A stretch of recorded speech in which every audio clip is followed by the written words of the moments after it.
Hey there, this is Steve. Um, so I'm doing the Bible study at home. We didn't go to church to do it this time because we had sick people and injured people, and I was in Eugene for most of the day, and so we're just doing it here. And we're gonna kind of keep it quick because actually I've got a passage that I'm gonna cover pretty quickly, and then we're gonna end it. I'm thinking 10 minutes. We'll see, but we're gonna keep it. We're gonna keep this one really quick. All right. So the text today is Matthew chapter 5, third section on the Sermon on the Mount, official Sermon on the Mount. Matthew chapter 5, starting at verse 13. So I'm reading it now for 13 to 16. You are the salt of the earth, but if the salt has become tasteless, how can it be made salty again? It is no longer good for anything except to be thrown out and trampled underfoot by men. You are the light of the world. A city set on a hill cannot be hidden, nor does anyone light a lamp and put it under a basket, but on the light lampstand, light stand, lampstand, and it gives light to all who are in the house. Let your light shine before men in such a way that they may see your good works and glorify your Father who is in heaven. So I'm going to cover three questions. So we have salt, light. This is a pretty common passage. A lot of people know about it. Light of the world. That was a big text by the Puritans. They used it a lot. City set on a hill that everyone would see. They thought that they were the city set on a hill. Well, everybody saw them, but whether they were light or not, that's a big question.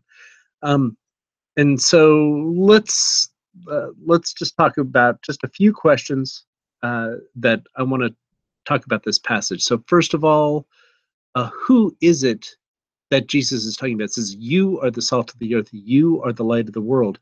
Who is the you? Well, conveniently, my reading right here, it says disciples and the world. The text, the publisher, conveniently told me who the you is, which is disciples, right? Which makes sense because it says that uh, it says that before the Sermon on the Mount that Jesus is talking to his disciples and to the crowd. But he's talking to all of them. So he says, "You are the salt of the earth," and everybody's going, "Wait a minute, who? Me? Who am I? Who is he talking to?" I'm just not sure. Well, the nice thing is that it's all in the context. It's in the context of his passage. He isn't necessarily talking to all of his disciples. Um, and he isn't necessarily talking, he could be talking to some of the crowd as well. Who is it that he's talking to? He's talking to the people who are applied by that in the Beatitudes that he just finished. So people who are poor in spirit, or people who are poor, or who stand with the poor, people who are mourning, people who are honoring, people who hunger and thirst for justice, people who are merciful, people who are pure in heart, which we have not yet defined yet, and we'll do that in a little bit. People who are peacemakers, which we haven't defined yet, but we will do that later on, and people who are persecuted. These are the people who he's talking to. And this is really important, actually, to understand the salt and light passages. The basic idea behind the salt and light is, well, you need to you need to act out what it is that your basic characteristic is. Uh, Jesus said, "You are the salt of the earth." If the salt has become tasteless, by the way, it's in Greek that's unsalty. So I like the way that Jesus sometimes will just reiterate in certain phrases. He'll just say the same word over and over again and create meaning out of that. You are of the earth. You are the salt. But if salt is unsalty, how made salty again? And in the Greek, it's like salt, unsalty, salty. Made salty. It's just all mixed up. It's a not exactly a pun, but it's a lot of reiteration that sounds nice. Anyway, uh, so so Jesus is saying, "You are the salt of the earth." But if the salt has become unsalty, in other words, if it loses its basic characteristics, then it really isn't useful anymore. Um, And so, and you are the light of the world, and that has to be shown. It has to be brought out into the open, and everybody needs to see it. Well, what are these characteristics that he's talking about? It's the characteristics that he just was talking about.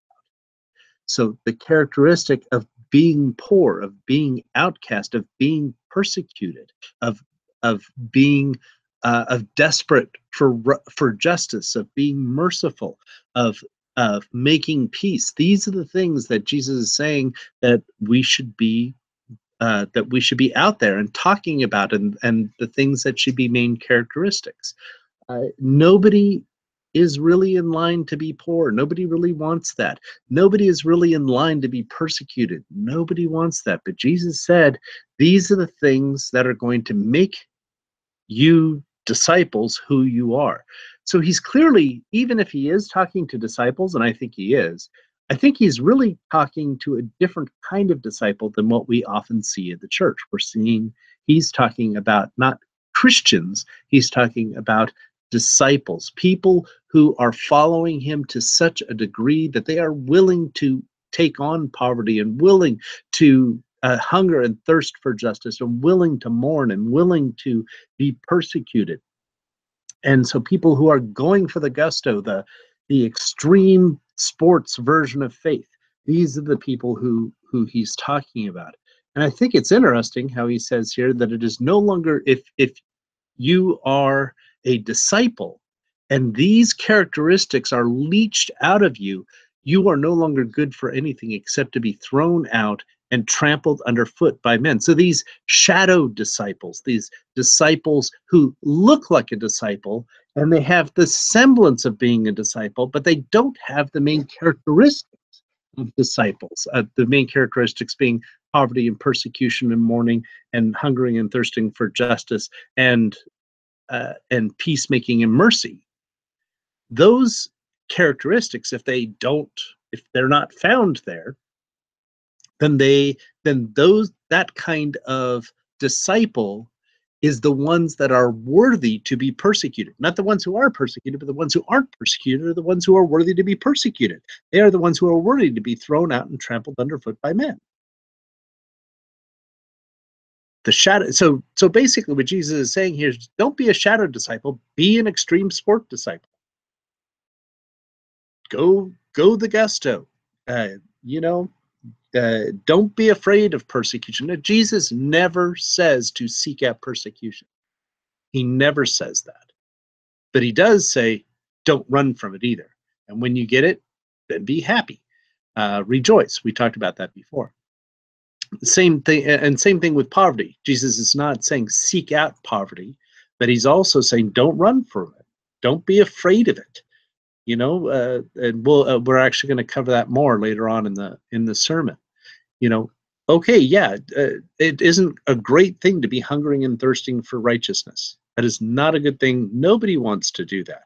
But we shouldn't be afraid of it either. We shouldn't be afraid of hungering and thirsting for justice, of being so desperate for justice that that we're going to do whatever it takes to get it. And so Jesus is saying, don't be afraid of these. Don't be a shadow disciple. Go for the gusto. All right, so the next question that I want to, so that's who he's talking to. The next question that I want to ask is, well, isn't he contradicting himself?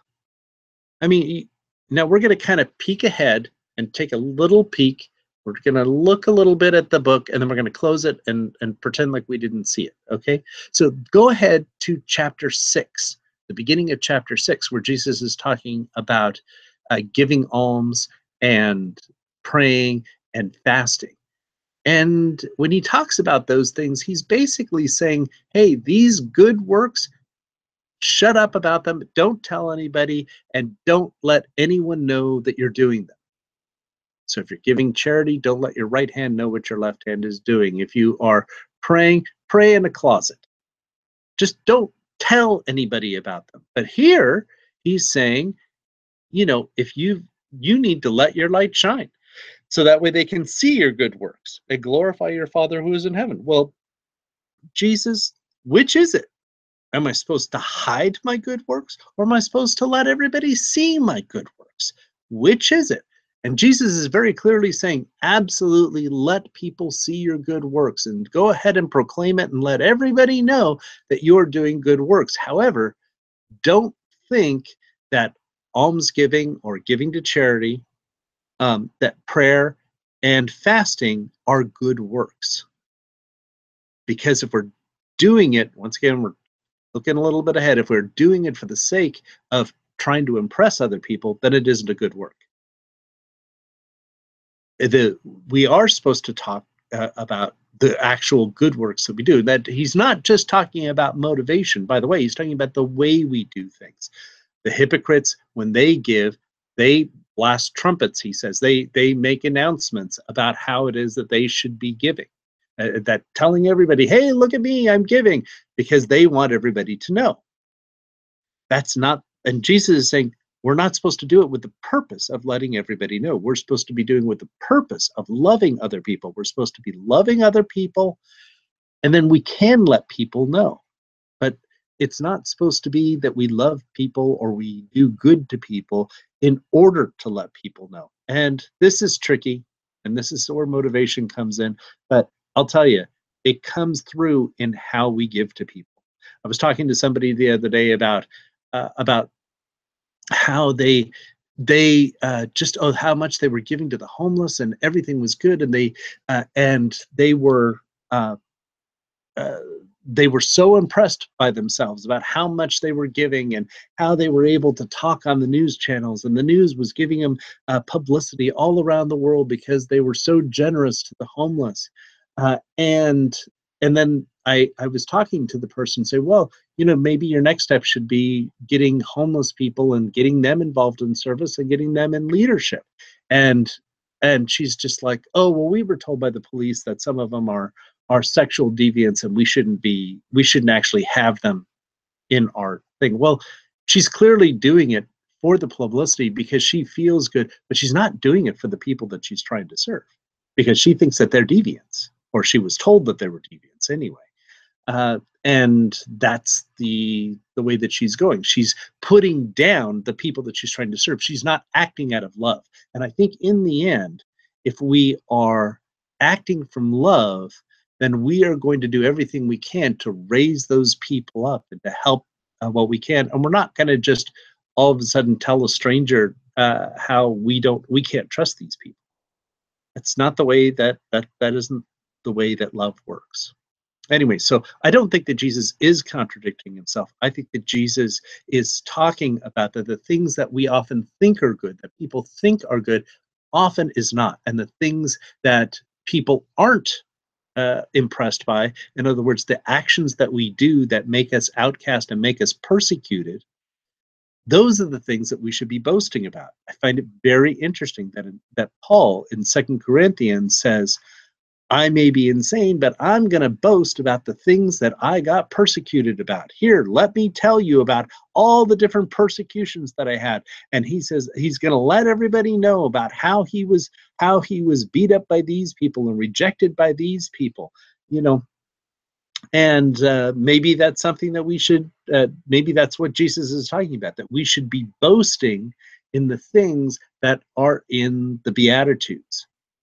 That yes, we need to be boasting about the mercy, the actual mercy and love that we do, but also we should be boasting about the things that make us to be persecuted, and the things that make us to be poor, and the things that make us to be desperate for justice. That those are the things that we should be boasting about. Okay, so 2 questions we answered. One, who is it that Jesus is talking about? Secondly, did Jesus contradict himself? And so the third question, what is the third question?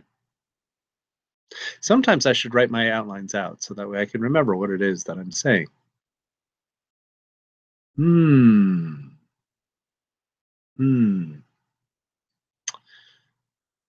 I think actually I've said everything that I wanted to say.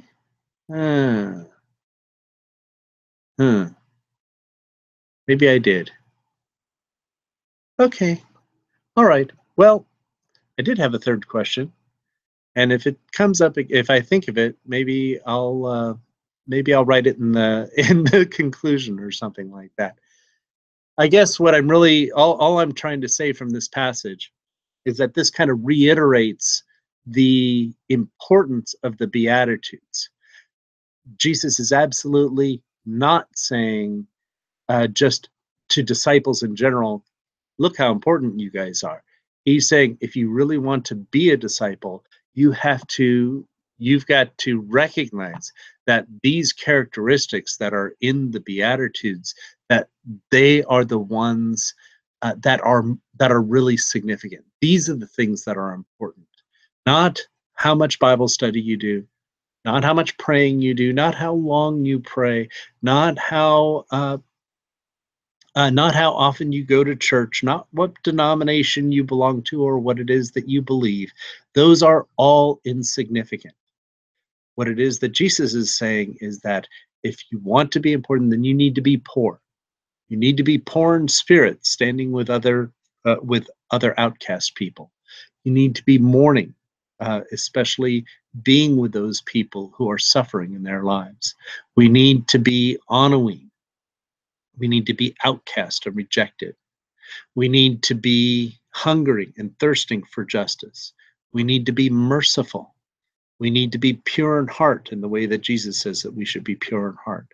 We need to be peacemakers. We need to be creating communities of peace. And we need to accept the persecution that comes our way. We need to accept it and take it as a core of our being and say, yeah, that's a good thing. It's not a bad thing. Jesus is saying that we need to hold on to these things, and we need to announce to the world, this is what's important. And you may think that me being persecuted or whatever isn't such a great idea, or that it's a horrible thing, but Jesus thinks it's awesome, and that's going to be good enough for me. All right, so we're going to let you go on that. Let's see how much time that took. I have no idea. I don't seem to have a time frame. So there we go. All right, well, you have a good idea. By the way, like my new hat, it's a new hat. That's my formal wear. And so I lost my other hat, and then I found it. So now I have two hats. Okay. All right, we'll talk to you later. Bye-bye.